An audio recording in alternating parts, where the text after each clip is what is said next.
Hey, Bitcoin wealth builders. Welcome to episode 97 of Bitcoin Hard Talk. I wish I could say that this was going to be good in terms of the news that we're going to be covering today, but there's nothing but carnage going on all around the world. And everything we've been preparing you for over the years at Bitcoin Hard Talk is rolling out in real time. And so the news flow has got increasingly faster. And all assets are up. So all I'm going to say about this week in Bitcoin is that it is steady and it is doing great and it is still a fixed supply. And every 10 minutes, the block is turning into a new block. And that is by design. That is the consistency that the Bitcoin proof of work network is designed to give you. Money you can own, money you can spend, and money that has a fixed supply. In terms of macro, the economy is being run hot. They are taking the entire debt-based Ponzi scheme and they are pumping it into stocks, into real estate, into assets. The yield on the long-term bonds doesn't like it. The currencies are wild.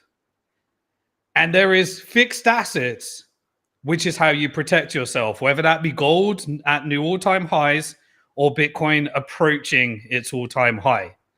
And that's everything I'm going to say about this week in Bitcoin and this week in macro, because we got 5 major events that happened this week in the geopolitical side. And as always, I will leave you with concrete steps of what you should be doing to protect yourself, because this is no longer theory. And this certainly isn't conspiracy theory. This is reality. It's all around you. Everything we've been preparing you for at Bitcoin Hard Talk, we are vastly at a fast and rapid pace transitioning to a world of Bitcoin, AI, and central bank digital currencies, and manufactured civil unrest is the mechanism to get you there. There is no stopping this train. All you can do is protect yourself and accept what is happening. And there is no room in order to deny what is happening. Because if you wait till it's too late, then unfortunately you're going to find yourself on the wrong side of what we've been warning against. So we have 5 things that we're going to be covering in this week in geopolitics. Firstly, if we have not met already, my name is Simon Dixon. And normally I'd be covering this in 3 parts: this week in Bitcoin, this week in macro, this week in geopolitics. We have already done this week in Bitcoin and this week in macro in the intro. We're going to be covering 5 parts of this week in geopolitics. If we haven't met already, I spent the last 25 years of my life obsessing over the topics of money and investing in order to understand monetary flows to make geo-financial predictions. And that led me to Bitcoin 14 years ago, where I spoke at the first Bitcoin conference and wrote the first published book in the world to include Bitcoin, and invested in over 100 of companies in Bitcoin, some of which became the largest companies in the sector. Ever since then, I've been documenting the entire journey to help people transition to a world of Bitcoin, AI, and central bank digital currencies. Bitcoin gave me all the freedom that I needed.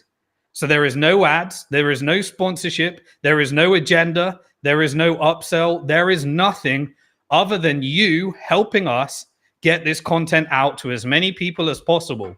Because here's the 5 topics that we're going to be covering in this week in macroeconomics. This week alone, just this week, there was a strike by Israel in Qatar. That is a major geopolitical event that some of you might not even know the consequences and what likely comes next.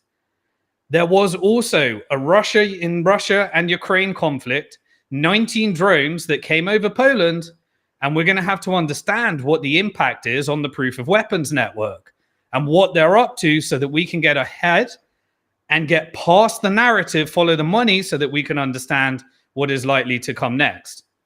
We also had US strikes in Venezuela on a boat. I think that was a couple of weeks ago, but we haven't had time to cover it yet. But it is still fresh because there was massive escalation, and we need to think about what is behind this. What is behind this in this new narrative that is popping up out of the blue, and what does it mean? And in the US, we had the Charlie Kirk assassination. Why is that happening? What does it mean? We'll be discussing everything that we need to know in order to react to what's coming next. Because have no doubt, the proof of weapons network is already politicizing and utilizing this assassination as a tool, because that's all they care about. Dead or alive, they will utilize it as a tool. That's why I call it a proof of weapons network. They weaponize violence. They weaponize war. They weaponize technology. They weaponize finance. They weaponize currencies. They weaponize technology. They weaponize military force. Everything is a weapon for the proof of weapons network to prop up a debt-based Ponzi scheme that is in the final stage of its cycle, and it's now taking those weapons and bringing them back to the West after using them all around the world and creating death and destruction absolutely everywhere. And I want, finally, the fifth topic is a reminder that we had events on September the 10th with the Charlie Kirk assassination, which led to September the 11th, a rediversion away from what that really was.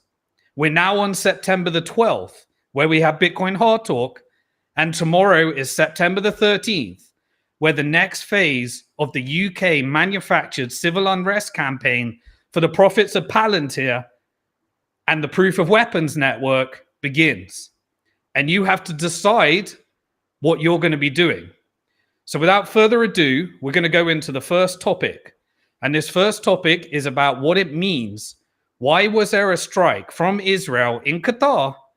And why is that different from everything that we've seen over the last 2 years, where it's already raged war in 7 different countries and now is bombing inside US ally and GCC member Qatar? So let's understand the geopolitical consequences. Now, with each of these sections, the first 4 sections, I'm going to play a little AI summary of a blog that I will be releasing next week for those that actually want a reminder and want to dig deeper into each of these. So I'm going to play the first AI summary that took the blog that I'm going to be releasing next week and summarized it for you just in case you don't get through, because the news flow is absolutely wild. So Azad, let's play the first AI summary on Qatar. Welcome to the deep dive. Today we're digging into Simon Dixon's analysis. He's got this really interesting geofinancial way of looking at things. You know, he talks about a proof of weapons network, basically tracking the money behind conflicts. And our focus today is his take on the Qatar strike by Israel and its geopolitical consequences. Right. And for you listening, the goal here really is to see how just one calculated action can send ripples outwards, changing a whole region, understanding these financial undercurrents, the stuff Dixon tracks with his network, like who's funding what, how profits keep flowing. It's key if you want to really get what's going on beyond the headlines. Okay, so Dixon mentions this idea of a managed conflict that existed since October 7th, before this strike in Doha. What did that actually look like? Yeah, managed conflict kind of hits the nail on the head. It was tense, the sort of equilibrium. Dixon's point is that most players, pretty much everyone except Gaza, really kind of tolerated it. Why? Well, because it kept energy flowing, mostly. The arms trade kept going. It stopped things escalating into a massive regional war. A delicate balance, then. Maybe a bit cynical. You could say that. Delicate, maybe cynical, yeah. And that balance, the Doha strike just smashed it completely. So the strike in Doha, Dixon is pretty clear he sees it as absolutely deliberate, not an accident, a real pivot point. Why is he so sure? Oh, absolutely deliberate, highly coordinated. The analysis suggests it was specifically designed to cut Hamas off from their safe haven in Qatar, period. It's a major strategic hit. It breaks Qatar's monopoly on mediating these things, and it sends a chilling message, really. Diplomatic cover doesn't mean you're safe. Right. And Qatar's been in this tricky spot for years, hosting Hamas. How does this strike affect them now? What's their move? Well, this is where it gets interesting strategically for Qatar. If they just kick Hamas out directly, it would look bad. Right? Like betraying the Palestinian cause. Politically difficult. But the strike, it sort of externalizes the decision for them. It gives them plausible deniability. Ah, okay, so they can frame it differently. Exactly. They can say, look, our sovereignty was violated. We just can't keep hosting Hamas like this anymore. It turns a potentially weak position into defending their own sovereignty. And Hamas, Dixon reckons they'll have to move, probably Beirut or maybe Tehran. That's quite the strategic judo move. Dixon also talks about a new diplomatic group emerging from this. Who's involved and what's their leverage? Yeah, this is potentially a big shift. We could be looking at Saudi Arabia, Egypt, maybe France stepping up more with the U.S. involved too, of course, and their leverage, increasingly financial, according to Dixon.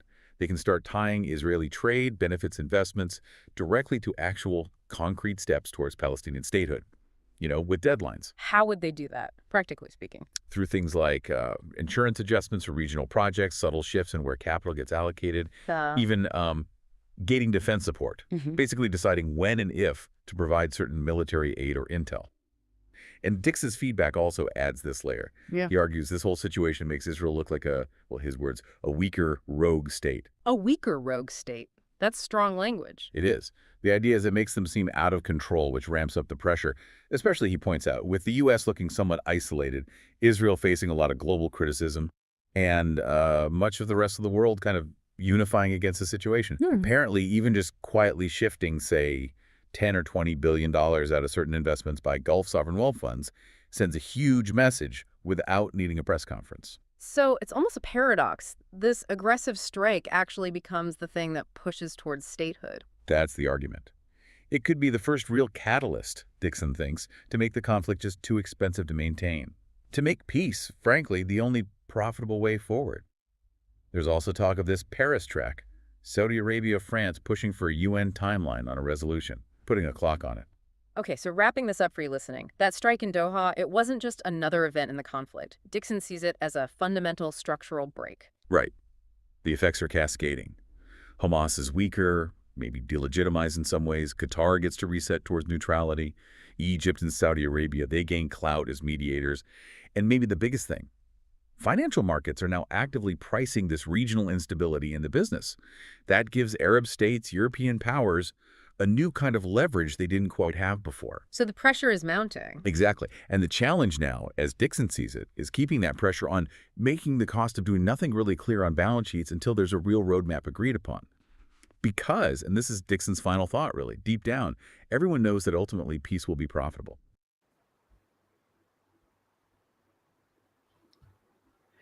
Okay. So I know that almost everybody that watches my show will disagree with that analysis because they're reading the headlines and they're also watching the managed coordinated campaign and the internal struggle, which they think is to do with sovereign nations, whether it be Israel or America. But anybody that's been a long-term watcher of my content knows that both are controlled by the same proof of weapons network. The same network that controls Europe, America, Canada, Australia, Israel.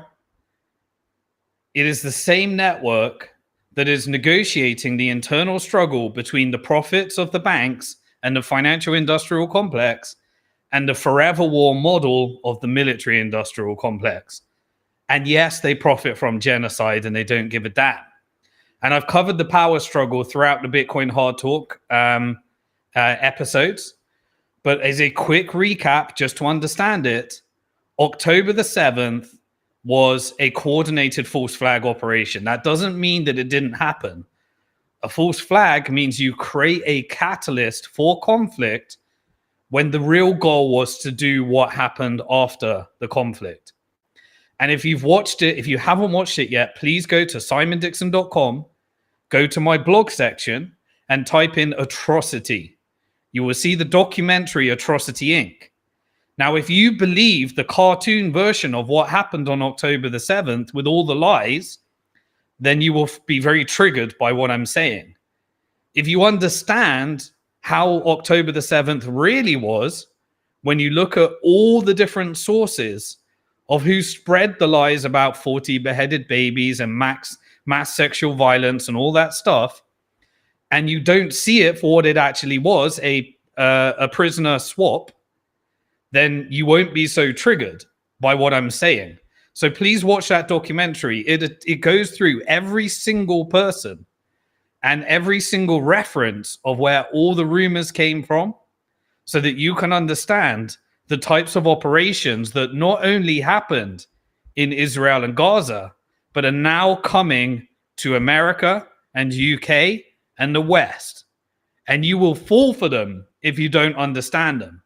So please understand, October the 7th was an operation. And ever since then, there has been a financial, weaponized proof of weapons network and military and technical struggle in order to reset the region as a result of the Gulf countries, the GCC, aligning with the BRICS countries led by China, which led to the normalization of Iran and Saudi Arabia in order to create an alternative force against the neo-colonizers over the last decades in the post-World War II Bretton Woods order, which is the American empire, which is now fully securitized, financialized, and vassalized into the proof of weapons network, which is a network that through the control of capital is able to control the political and the government layer. The government layer sits below the proof of weapons network.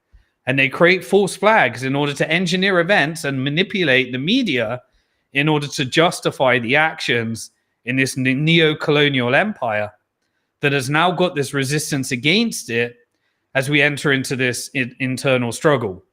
Now, within the Middle East, they knew that from October the 7th, there was going to be a moderated conflict that was balancing the different forces in order to not move to a full-blown regional war that would have been absolute disastrous, because it would have been the continued forever war model where America and the proof of weapons network profits from the forever war and death, destruction, rape, pillaging, and all this stuff.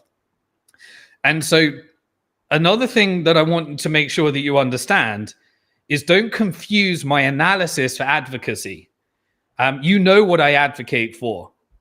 I would advocate for a very different solution to what is actually happening. But this is simply my analysis based upon following the money. So when I say these things, don't confuse that for me advocating for those things. You got to understand that nuance. It makes me sick to the stomach what is happening, and that genocide has essentially been weaponized and tolerated by certain regional players within Gaza. But everyone is saying, why don't they go to war? Why don't they do more? Because that's always been the goal of the neo-colonialists. That's always been the goal of the US empire. It has always been divide and conquer so that they can't compete, so that they can end up a vassal state propping up the dollar and the debt-based Ponzi scheme through IMF financial terrorism. And so any escalation of war is falling for that goal. And so it has to be tolerated in order to put a competing force that is now resetting the world order, because the collective West, the proof of weapons network, has said there's not enough profits over there. We need to come back home and we need to do what we did to them to our own people. That's what you're witnessing. That's why I want you to understand that. And that's why I start with the Qatari strikes, because what happened over there is coming home. Now, what did they have to do? They had to keep energy flowing. They can't have the financial disruption of the oil markets. And so because they have certain control of that through OPEC and the other regions, they have leverage with the proof of weapons network because they can cause carnage there. US and Israel, they profited immensely from, over the decades, $10 trillion of conflict that the American people paid for, created global inflation through all that money printing, created this K-shaped economy and all this wealth inequality. But the US and Israel, they have a military industrial complex. The Israeli stock market is simply a conduit for the American stock market. You put technology through there, you do lawless things through there, and you pass it back through M&A activity back up to the US proof of weapons network. The idea is to print money and steal it from those that don't own assets and transfer it to those that are closest to the money printer, which is also a part of the proof of weapons network. The banks own the Federal Reserve. The banks are public companies, And they're owned primarily by the asset managers and the ETF providers, State Street, Vanguard, and BlackRock. BlackRock being the most significant at the moment. And so the more bombing that happens, the more profit for the military companies. And they create a whole process of death, destruction, bombing, followed by rebuild, build back better, technical, and everything that they've done in this constant cycle. And they decide whether to allow a competing force to compete. And the only way that a country can fight back is competing economic power, competing technical power, competing military power. And last week, we went through the Shanghai Proof of Weapons Network that's able to create this alternative force. And now the world has split up into regional blocks. And the US Proof of Weapons Network, the financial industrial complex, is actively managing that transition. Goldman Sachs, JP Morgan, they're investing in it. They're slowly denominating ETFs into alternative currencies, and they're slowly managing this transition, but they want to squeeze every last bit of profit out of the collective West so that they can vassalize as much of it as its host nation, with the dollar being its tool that it can control. And when the dollar no longer works, it has to reset the order and negotiate with these new trade partners, which is why Trump was installed in order to do the tariff policy, to reset those negotiations. Wherever Trump goes, Larry Fink goes. And the technical players go, the financial players and military players, wherever he goes, wherever those visits go. You just see the politics on the front, and you think that the government actually works for you. No, their job is just to create a narrative that makes what they're doing for the corporate structure, the proof of weapons network, acceptable to you. And your job is to be a complicit for as long as you can. And the second you become unrestful, like we are right now, then they weaponize that into the technical industrial complex and build this surveillance state and everything they've been building. So anyway, they've had to fight this network, and there's different trade that they've had to either restrict or allow to continue. But the whole idea was to prevent a wider regional conflict and give Benjamin Netanyahu and the Proof of Weapons Network, who works for the US military industrial complex as a US colony, and at the same time create a narrative that they rule and America's like blackmailed, and they wouldn't do it if it wasn't for them. So that eventually, if Netanyahu cannot fulfill the goal of ethnically cleansing the Palestinians, which because Egypt was able to align with the GCC and BRICS, they didn't achieve, they could eventually have this plausible deniability, invest in the region, invest in a rebuild, and try and vassalize as much of it as they can, given that they're negotiating with these sovereign powers that don't have a Western central bank, that manage to utilize their resources for their own country. So they built sovereign wealth in order to negotiate from a position of weakness, from a position of colonization, but rising as the West gets increasingly over-leveraged. And so that's what these negotiations have been.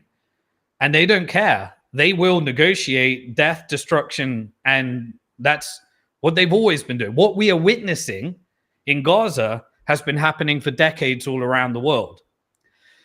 And at the moment, ever since China normalized between Iran and Saudi Arabia, you have seen Iran step back. US used the narrative through Israel that Iran is funding all the terrorism, but they've stopped, from my perspective, from following the money, funding any resistance against that. And so we've moved to this, and we even saw, while everyone was saying to me, you're crazy, Iran would never negotiate a nuclear deal, we've seen that those negotiations are back on the table after, remember what I said, I went through the play-by-play of the 12-day war. I said it was theater. The whole thing was theater to give everyone the narrative that they need. America could go home and say, we took out the nuclear program. Israel could say, we got strikes and we took out some of the IRGC hardliners. And Iran could say, we protected ourselves and everyone was given the narrative that they needed to take back to their respective people. Since then, we have seen the leadership of Axis of Resistance being slowly taken out. We've seen Gaza absolutely leveled so that we can move to the rebuild better phase, which the Proof of Weapons Network has always done.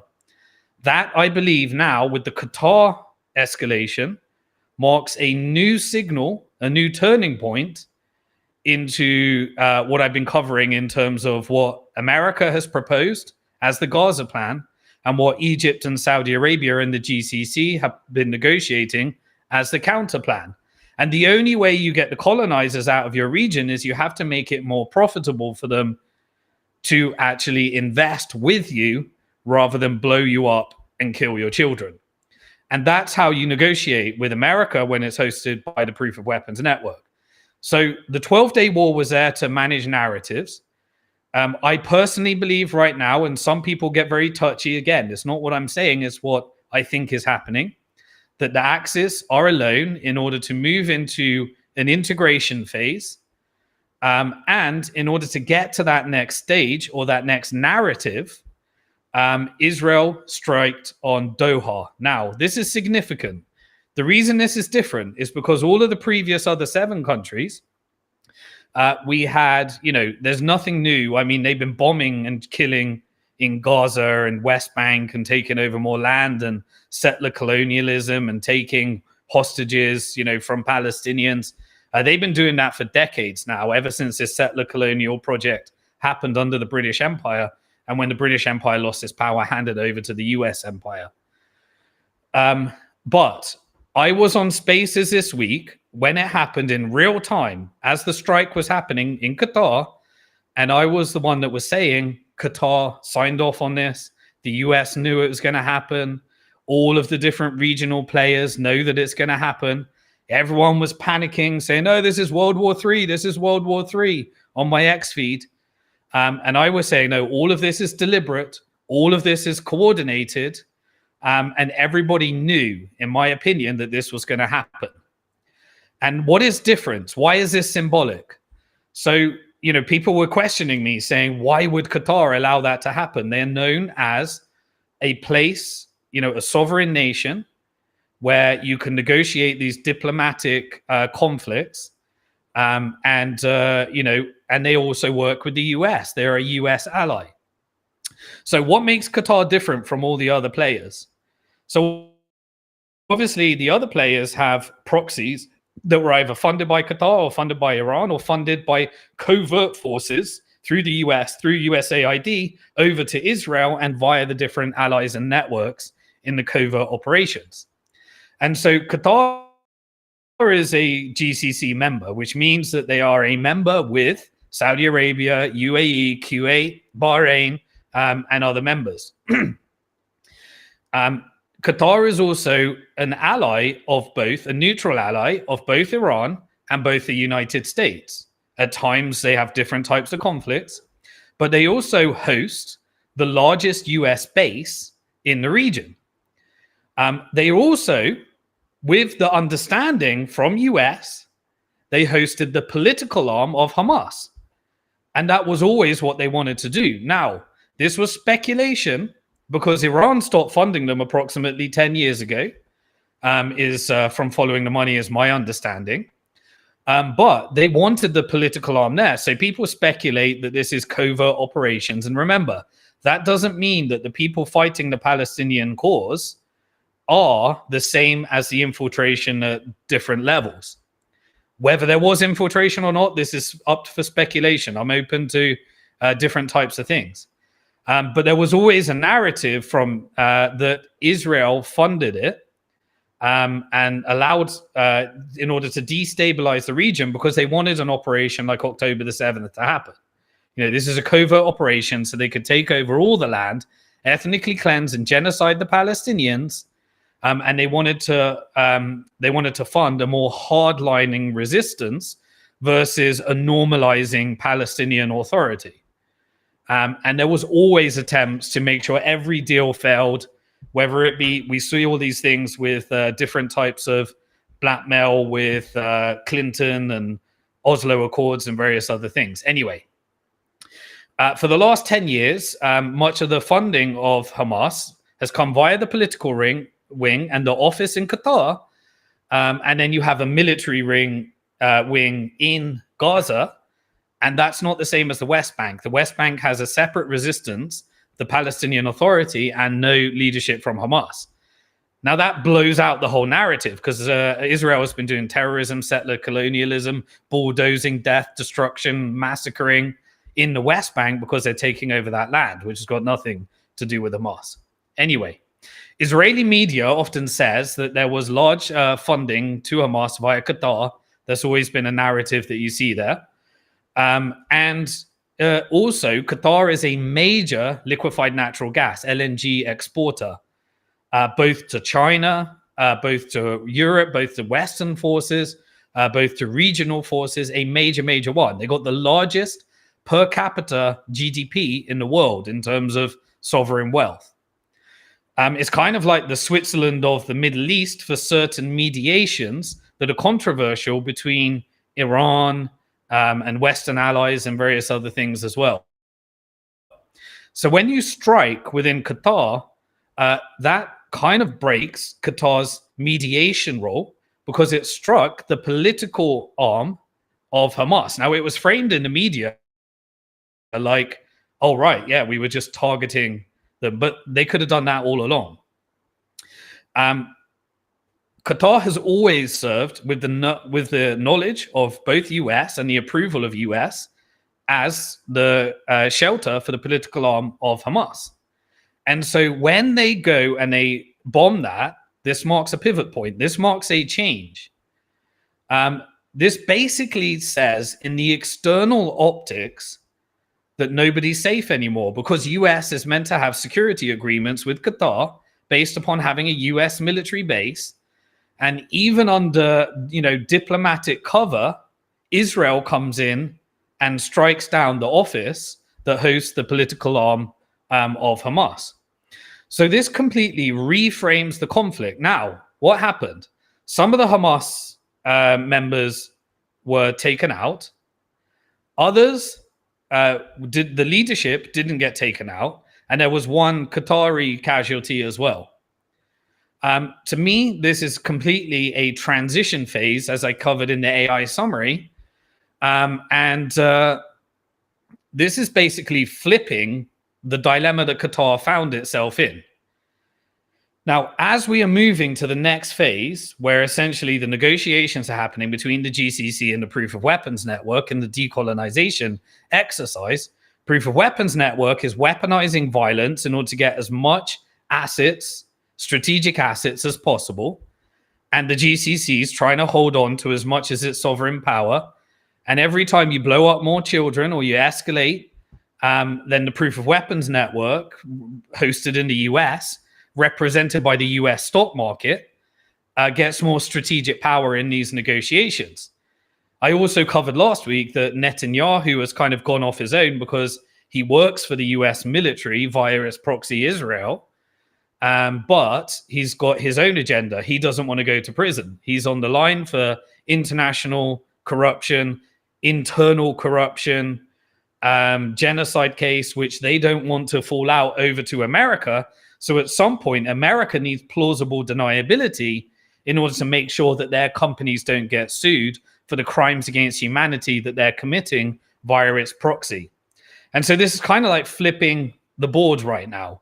And so because we're getting to that negotiation stage at some point, US is remaining isolated and we're moving towards this isolated area. But at the same time, Israel's becoming a pariah state. But from the external optics, they look like they're gaining more and more territory. They are gaining more and more territory. But eventually, when Netanyahu negotiates his exit, after the axes of resistance have been integrated or eliminated, depending on what the plan is, then you move to this next phase. And so when I saw this, I thought, okay, this is the next phase. And what does this do? It basically gave leverage to basically say, rather than betraying the Palestinian cause and expelling Hamas, they needed a way of Hamas leaving, but without them looking like a traitor to the Palestinian cause. And so the strike basically exited Hamas and downgraded Qatar from being the negotiator. And remember, every time there was a negotiation, Israel would eliminate the negotiators. And so this was another attempt to eliminate negotiators, but the leadership was able to get out of Qatar. And so now Qatar gets the narrative that they need, which is that we need to protect our sovereignty. And because hosting Hamas political arm is a problem now, they get to, basically have that narrative where they can be taken out of the negotiations and replace Qatar with more powerful negotiators in terms of their financial leverage. Even though Qatar has a lot of leverage, there are choke points in Egypt through the Suez Canal, and there is vast sovereign wealth with Saudi Arabia's relationship with both investments in America to vassalize America with the proof of weapons network, but also this is different.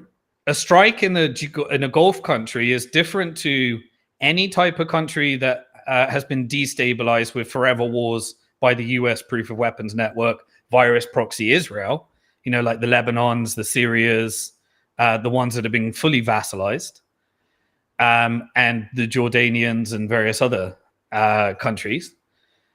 This is different to that. It's different to what we saw with Iran when there was direct conflict. And I covered, if this wasn't moving to a new phase, Iran would not be able to, target inside Israel without massive different reaction.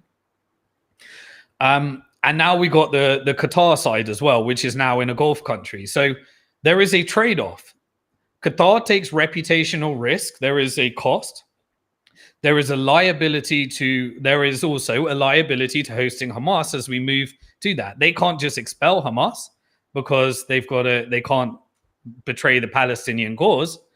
But in my opinion, they fully signed off and knew about it as well. And so this was also covered by Evan on X at the same time as well. And so basically, Doha gets to now condemn Israel, signal that Hamas must leave, which is essentially maybe they become a decentralized operation. Maybe they head over to Tehran or Lebanon. If they head over to Lebanon, then they got the justification of the next phase of escalation with whatever's going to happen and has been agreed on the Hezbollah side. Or they go decentralized, to be determined. We'll keep covering what the next phase is. But it's this symbolism. This is basically a strike that really moves things. It's like an exclamation mark, a punctuation mark that says we've moved to the next phase. Qatar no longer hosts Hamas. And now we need to radically shift over to a new phase of negotiations. This coincides with the alliances because Saudi Arabia hosted the conference with France. And then we got many of the Europeans saying that they're going to recognize Palestinians. You had investment from Qatar, you had investment from UAE, investment from Saudi. They've been essentially negotiating into this new diplomatic tie in case the Americans, with the proof of weapons network, are going to be the final holdout. And so we had a United Nations vote today about a Palestinian cause. I think we're up to 144 countries that want to recognize Palestine. About 10 of them are left, and they're small islands, which are insignificant. Argentina, which is obviously completely vassalized into the proof of weapons network. We saw how much, I'll cover this next week, the scams that Argentina are doing with their bond markets at the moment. Wild after the shitcoin Milei launched as well. You had Israel, obviously, and you had America. And so the number of people that are resisting against that is leading towards US being an isolated state and Israel being a complete pariah relative to the entire scene. And so America's leading up to being that last final one, which as soon as Trump gets the go-ahead from BlackRock, from Lockheed Martin, from JP Morgan, from Goldman Sachs, that he can move to the next phase, he'll then push it down to the UN networks. In case that's not working, then they've got the European route as well, which ties into the European trade war and all the other different things that are being negotiated, which obviously culminated in what we covered previously with the theater between India turning up at the Shanghai Proof of Weapons Network in the SCO meeting with Russia and everything we covered last week as well. So Doha kind of remains this neutral place. It's got a bit of, embarrassment that came from this, but that was the trade-off that they were accepting. But now we've got this new coalition that's going to be in charge of the negotiations. We've already got, in Riyadh, in the Kingdom of Saudi Arabia, Cairo, Egypt, which is important for the Suez Canal as well. And now we've got this new player, which is having massive financial stress, Paris. So Paris and UK and France, in their moments of distress, are being fully vassalized by the US Proof of Weapons Network. They're being thrown under the bus. Their economies are being destroyed. They're having the immigration, open borders, those types of policies. They're ratcheting up the civil unrest campaign that we'll be covering in other sections. France is also with 60% debt to GDP. The economy and UK, very similar. Their bond markets are getting more and more distressed. Paris is essentially going into this September the 22nd UN meeting. And remember, the Security Council consists of Russia, China, UK, France, and then just US. And so eventually it will be just US with UK and France negotiating with Saudi in order to take this alternative route to apply strategic leverage as we go into the US decolonization exercise that we're going through.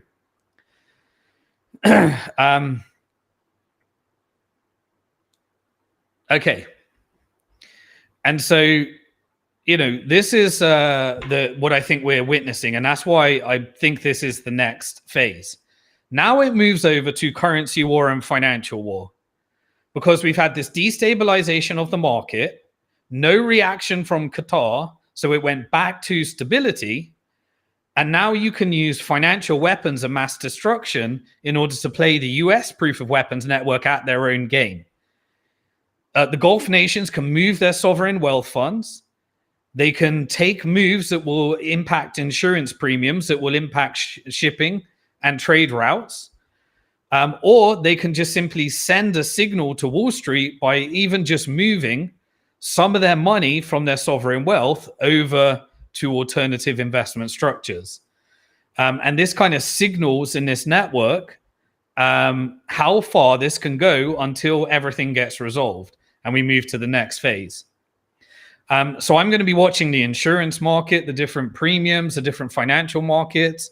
They can leverage defense contract, technology contracts, all of the different forces until eventually we get to this, what Saudi has always said, they will not normalize until there is a solution to the Palestinian state.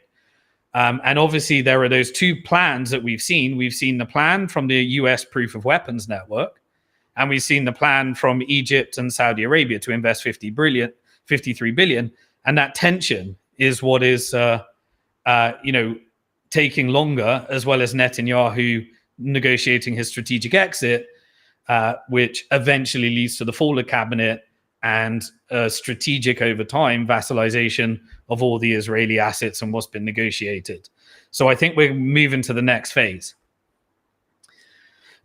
So at some point, we're going to see the recognition of the Palestinian state. If the genocide happens, the full external, the ethnic cleansing happened, there is no deal. So I don't believe by following the money it goes that far. but they're also using the humanitarian crisis, as America's proof of weapons network back in the dollar has always done. But essentially, they're asking for the US military industrial complex to end the forever war and slowly exit over time their military presence and focus on being a regional player. So that is why there is so much financial pressure. And that's why this becomes a financial and currency war. You see the Gulf funds, the insurers, the energy contracts. You saw this tension with the Egypt deal, where Egypt will become a choke point for $35 billion of gas flows into Israel. And then obviously that is 45% owned by Chevron and different deals, and UAE is involved in some of that as well. And that was pulled. And so you can see these negotiations happen as these different choke points happen. And stabilizing investment is kind of a signal that they can shift and send to Wall Street that negotiations need to move in different directions. Everybody knows at this point that peace is the most profitable. That is where the region is going, because eventually America, the POW is going to turn on America and the dollar as it transitions to, and it's got money that it wants to make in the Middle East, but it's also squeezing as much as possible through its death, destruction, genocide, and the radicalization of Zionism as an ideology that paid the perfect pretense to recruit an army called the IDF that are completely radicalized through religious ideology. And then they combine that with the evangelical Christians, which leads us to the Charlie Kirk part. The narratives of those that are radicalized by that ideology to turn against Islam. And then you have the CIA funding of the groups like ISIS and Al-Qaeda, and then Iran funding resistance against that, like Hezbollah, Hamas, and various other, this strategic tension that has been so profitable for US military companies via its proxy. So Palestinian statehood will come. I've covered how the plan makes me want to puke, but this is where we are right now. And this is what happens when you're negotiating with the dollar. This is what backs the dollar. And this is what the kind of awakening that's going to happen across America as people realize that the lie that they've been sold over the decades, just like it was when the Brits had to learn what the British Empire has been doing, the same type of internal, mental illness is arising as more and more people realize what they've been backing, what they were fighting for. And Gaza was that moment when you got to see on 4K video what has been done all along across the world. And then it's coming back to itself anyway. So we could call this what I think the strike was to move to the post-Axis order. Resistance moves to diplomacy. And there is operations with hardliners, or there is integration. But the deliberate war and the deliberate destabilization campaigns at some point have to stop.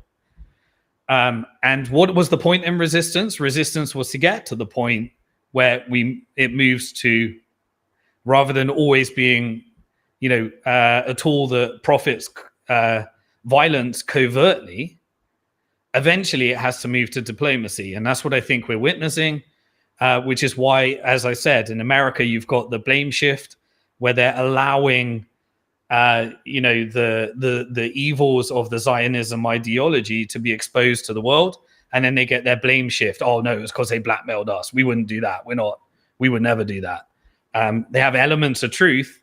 But when you follow the money, you know that the money always goes back into propping up the dollar, which is the whole thing that is propping up the death, destruction, and violence. So basically the Doha strike was the next catalyst to move to the next stage. This is signaling that I think we're moving towards peace being the only option. Now, although China was the catalyst because it was able to align via BRICS, via SCO, via ASEAN with the GCC, of course, America is just about narratives. So in the American PR machine, the Western PR machine, which is controlled by the Proof of Weapons Network and various factions, Trump is going to be the man of peace. That was his reward for managing this tariff policy to reset the world order, he gets to get rich and he gets to get his Nobel Peace Prize, has been my speculation. And eventually, there is also leverage being applied on Trump, which is, let's call it the Paris track. So Saudi kind of went on an alternative track so that it could play off the European track, which ties into the China trade wars and various other things that we're witnessing right now.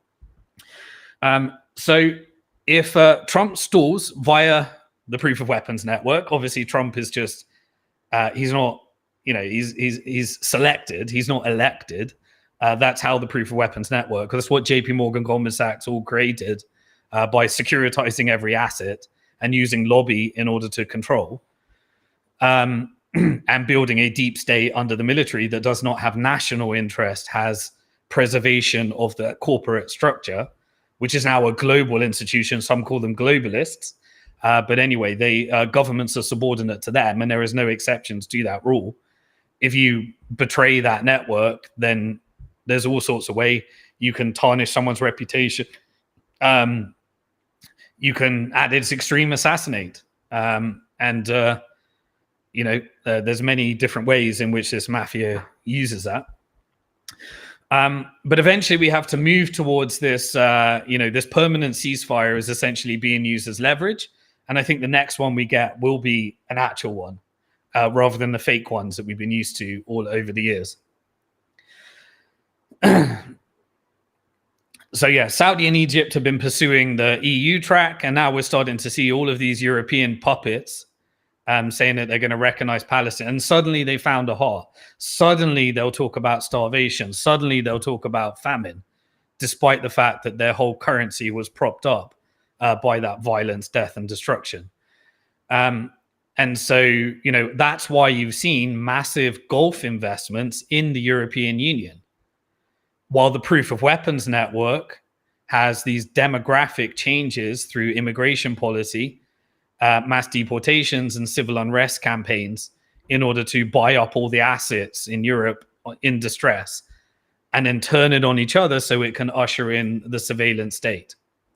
And so anyway, what is the final analysis of why the Qatar bombing happened? The end result is you get Hamas weakened. It is no longer hosted in Qatar. Qatar kind of regains its neutrality.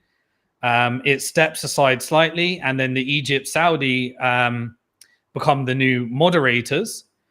And then we get this pressure of the US plan that was being put forward that only helps US companies.